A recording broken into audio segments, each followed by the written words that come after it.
네, 안녕하십니까. 유영선 목사입니다. 오늘 본문 아주 짧습니다. 먼저 읽어보고 시작을 해보겠습니다. 20절 말씀입니다. 믿음으로 이삭은 또한 장래일을 놓고 야곱과 에서를 축복해 주었습니다. 자, 이것도 사실 이제 아무 생각 없이 읽으면 이제 그런가 보다 하고 넘어갈 수 있는 그런 구절입니다. 근데 한 번 더 깊이 묵상을 해보면 뭔가 좀 이상하다는 데가 발견이 됩니다. 왜냐하면 이삭은 자신이 기뻐서 좋아서 야곱을 축복한 게 아니었기 때문이죠. 이게 무슨 말인가 하면 야곱이 그 아버지 이삭을 거짓말로 속였죠. 그래서 받아낸 축복이기 때문에 그게 이삭이 기뻐서 즐거워서 야곱을 축복해 주는 상황이 아니었잖아요. 어쩔 수 없이 축복을 해줬단 말이죠. 그래서 야곱과 에서를 축복한 거는 사실이지만 그거를 믿음으로 이삭이 야곱과 에서에게 축복을 해줬다라고 하는 오늘 히브리서의 그 기자의 해석은 좀 의문이 생길 수밖에 없는 거죠. 이게 어떻게 이런 해석이 나올 수 있는가라는 이제 퀘스천이 생길 때, 그리고 더 놀라운 것은 이삭이 에서를 축복하면서 했던 말을 한번 살펴보면, 자, 창세기로 한번 가보죠. 창세기 27장 39절에 보면 야곱을 먼저 축복한 이후에 이제 이삭이 에서를 축복하는 장면이 나오는데, 그게 에서가 아버지, 저는 축복 안 해주십니까? 저도 좀 축복을 해주세요 라면서 막 울부짖어요. 그러니까 이제 그 아버지 이삭이 마음이 아프잖아요. 자기도 어쩔 수 없이 야곱에게 축복을 해줬기 때문에. 그래서 이제 에서야 이리 와라 하면서 에서에게 축복해준답시고 하는 말이 어떤 말이 나오는가 한번 보세요. 그의 아버지 이삭이 그에게 대답하였다. 네가 살 곳은 땅이 기름지지 않고 하늘에서 이슬도 내리지 않는 곳이다. 너는 칼을 의지하고 살 것이며 너의 아우를 섬길 것이다. 그러나 애써 힘을 기르면 너는 그가 네 목에 씌운 멍에를 부술 것이다. 자, 여러분, 이게 축복으로 들리십니까? 저주로 들리십니까? 네, 이거를 축복이라고 말하기는 어렵겠죠. 그런데 히브리서 기자는 이거를 다 종합적으로 믿음으로 이삭은 야곱과 에서를 축복했다라고 정의 내리고 있고 해석하고 있다라고 하는 사실입니다. 이게 이제 우리를 당황스럽게 하는 거거든요. 다시 정리해 볼까요? 첫 번째, 이삭이 즐거워서 야곱을 축복해 준 게 아닌데 그걸 믿음으로라는 단어를 쓸 수 있는가? 두 번째 퀘스천, 이삭은 에서를 축복해 준 게 아닌데 사실상 저주를 한 거나 다름없는데 그걸 갖다가 축복이라고 정의한 이유가 뭘까? 라고 하는 그 두 질문에 대한 답을 한번 찾아보겠습니다.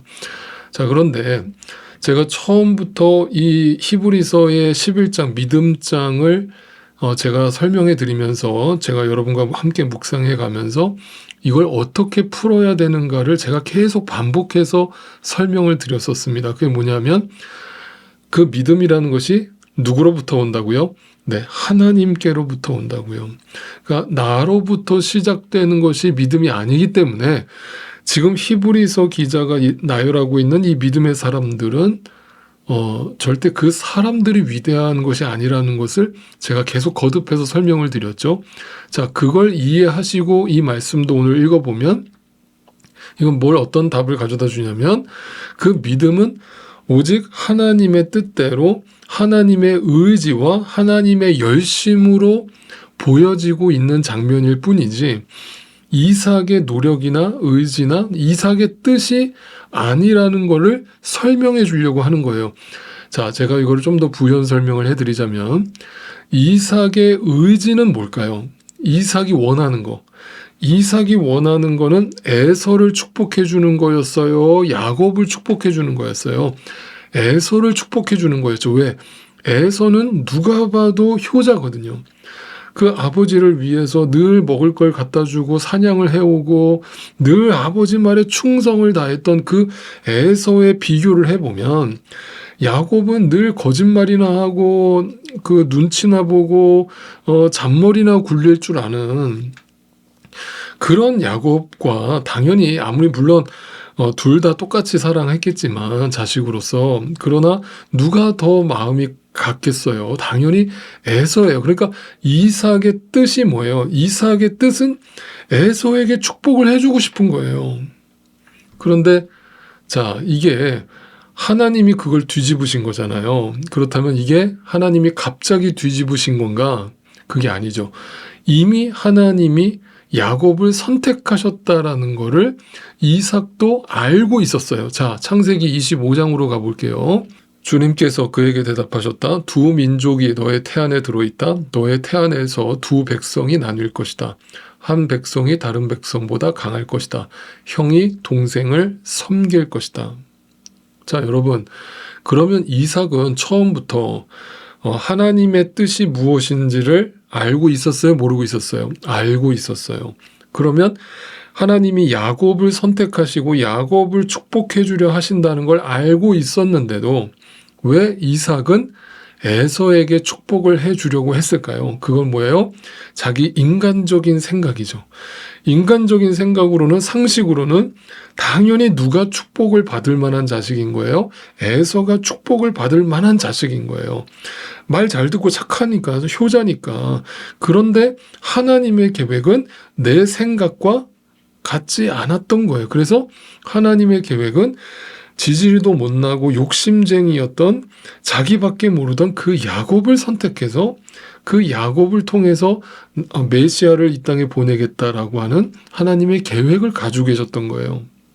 자, 그래서 결국은 하나님이 그 뜻대로 그 이삭의 선택을 돌려놓으신 거잖아요. 그죠? 그것이 불이한 방법으로 동원돼서 거짓말을 통해서 이삭이 속아 넘어간 것처럼 보였지만 사실상은 그 전체가 다 하나님의 계획 가운데 있었다라고 말하는 것이죠.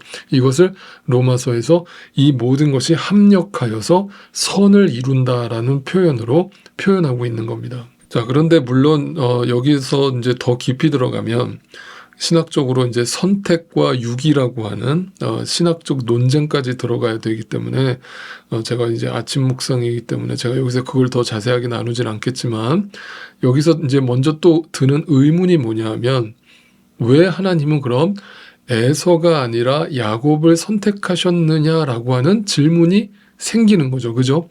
그러면서 이제 또 하나 나오는 우리의 생각은 하나님이 불공평하시다는 거예요. 왜?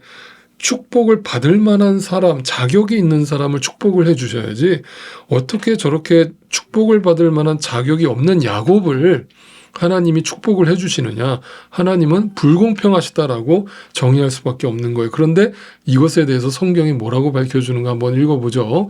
자, 로마서 9장으로 한번 가보겠습니다. 자, 13절부터 한번 읽어보겠습니다. 이것은 성경에 기록한 바 내가 야곱을 사랑하고 에서를 미워하였다 한 것과 같습니다. 14절, 그러면 우리가 무엇이라고 말을 해야 하겠습니까? 하나님이 불공평하신 분이라는 말입니까? 그럴 수 없습니다. 15절, 하나님께서 모세에게 말씀하시기를 내가 긍휼히 여길 사람을 긍휼히 여기고 불쌍히 여길 사람을 불쌍히 여기겠다 하셨습니다. 그러므로 그것은 사람의 의지나 노력에 달려 있는 것이 아니라 하나님의 자비하심에 달려 있는 것입니다.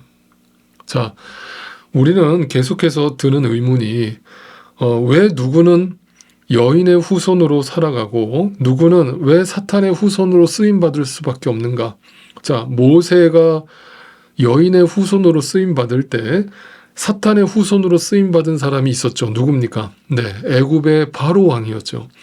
그 바로 마음을 완악하게 하신 분이 누구인 거예요? 하나님이 일부러 그가 돌이키지 못하게 하셨다는 거예요. 그러면 우리는 그걸 보고 불공평하다라고 말하지만 그것조차도 하나님의 주권 속에 있다는 것이고, 하나님이 누구를 긍휼히 여길지는 하나님이 선택하신다라고 하는 굉장히 중요한 어떤 신학적 주제가 등장하게 되는 겁니다.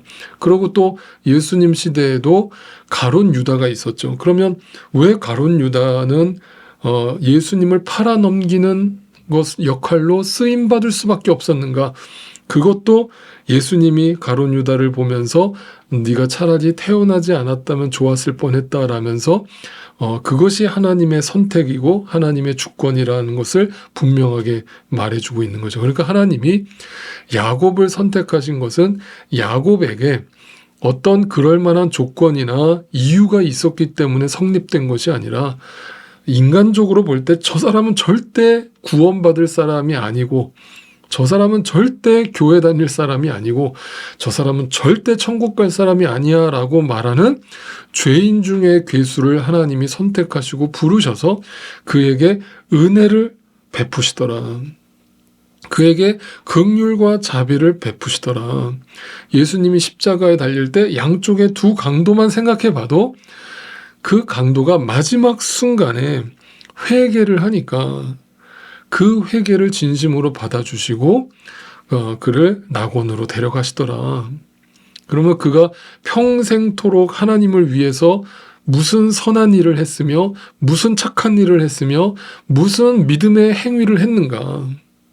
그런데도 하나님은 그의 진실된 믿음을 보시고 그 믿음을 의로 여기시고 그를 구원하시더라. 이것이 바로 하나님의 선택, 하나님의 긍휼, 하나님의 일방적인 은혜라고 선언하고 있는 겁니다. 자, 그러니까 오늘 우리는 이 말씀을 통해서 두 가지 교훈을 얻게 되는 겁니다. 첫째는 나를 다시 한번 돌아보게 합니다. 내가 오늘 여기에 어떻게 있게 되었는가?